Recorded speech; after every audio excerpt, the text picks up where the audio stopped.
মার্কিন president Donald Trump এবার সরাসরি চীন এবং রাশিয়াকে লক্ষ্য করে ছুড়ে দিয়েছেন এক কঠোর হুঁশিয়ারি। ইরানের সঙ্গে চলমান বিধ্বংসী এই সংঘাতে যদি বেইজিং কিংবা মস্কো জড়িয়ে পড়ার বিন্দুমাত্র দুঃসাহস দেখায় তবে তার পরিণতি হবে অত্যন্ত ভয়াবহ। চলতি বছরের ফেব্রুয়ারি মাস থেকে যুক্তরাষ্ট্র ও ইসরায়েলের যৌথ সামরিক আগ্রাসনের রক্তক্ষয়ী যুদ্ধের মধ্যে রয়েছে মধ্যপ্রাচ্যের প্রভাবশালী দেশ ইরান। সেই ভয়াল যুদ্ধের শুরুতেই ইরানের হামলায় নিহত হয়েছেন দেশটির সর্বোচ্চ নেতা সহ একাধিক শীর্ষ সামরিক কর্মকর্তা। এই ধ্বংসলীলার মাঝেই মার্কিন গোয়েন্দা সংস্থায় বড় ধরনের আঘাত হানার তথ্য ফাঁস হওয়ায় পরিস্থিতি এখন আরও বেশি ঘোলাটে রূপ ধারণ করেছে। সম্প্রতি মার্কিন 4 শীর্ষ গোয়েন্দা কর্মকর্তার বরাতে চাঞ্চল্যকর এক তথ্য প্রকাশ পেয়েছে। যুদ্ধ শুরুর ঠিক ওই প্রাথমিক দিনগুলোতে উপসাগরীয় অঞ্চলে অবস্থিত মার্কিন কেন্দ্রীয় গোয়েন্দা সংস্থা সিআইএ-এর একটি গোপন স্থাপনায় ধ্বংসাত্মক হামলা চালায় ইরান।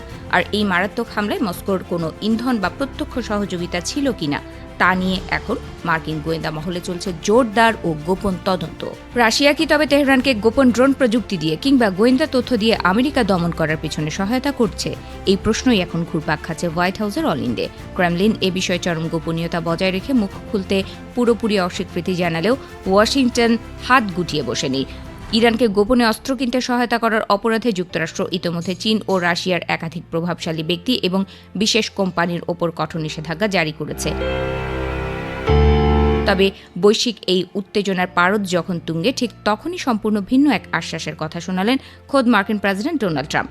তার দাবি, তিনি বিশ্বাস করেন না যে চীন বা রাশিয়া এই সংঘাতে সরাসরি জড়িয়ে পড়েছে। নিজের দাবির সপক্ষে যুক্তি দিয়ে ট্রাম্প জানান, সম্প্রতি বেইজিংয়ে অনুষ্ঠিত অত্যন্ত গুরুত্বপূর্ণ একটি দ্বিপক্ষীয় বৈঠকে চীনের প্রেসিডেন্ট শি জিনপিং তাকে সাফ জানিয়ে দিয়েছেন যে কোনো অবস্থাতেই বেইজিং বা তাদের কোনো কোম্পানি তেহরানকে কোনো ধরনের অস্ত্র সরবরাহ করবে না। শুধু চীন নয়, রাশিয়ার তরফ থেকেও একই রকম করা আশ্বাসের বাণী পাওয়ার দাবি করেছেন মার্কিন প্রেসিডেন্ট। ট্রাম্পের দাবি, খোদ রুশ প্রেসিডেন্ট ভ্লাদিমির পুতিনও তাকে কথা দিয়েছেন যে মস্কো তেহরানের কাছে কোনো অস্ত্র বিক্রি করবে না। আর সেই কূটনৈতিক আশ্বাসের ওপর ভর করেই ট্রাম্প মনে করছেন যে এই মুহূর্তে চীন বা রাশিয়া সরাসরি ইরান যুদ্ধের ময়দানে নামছে না।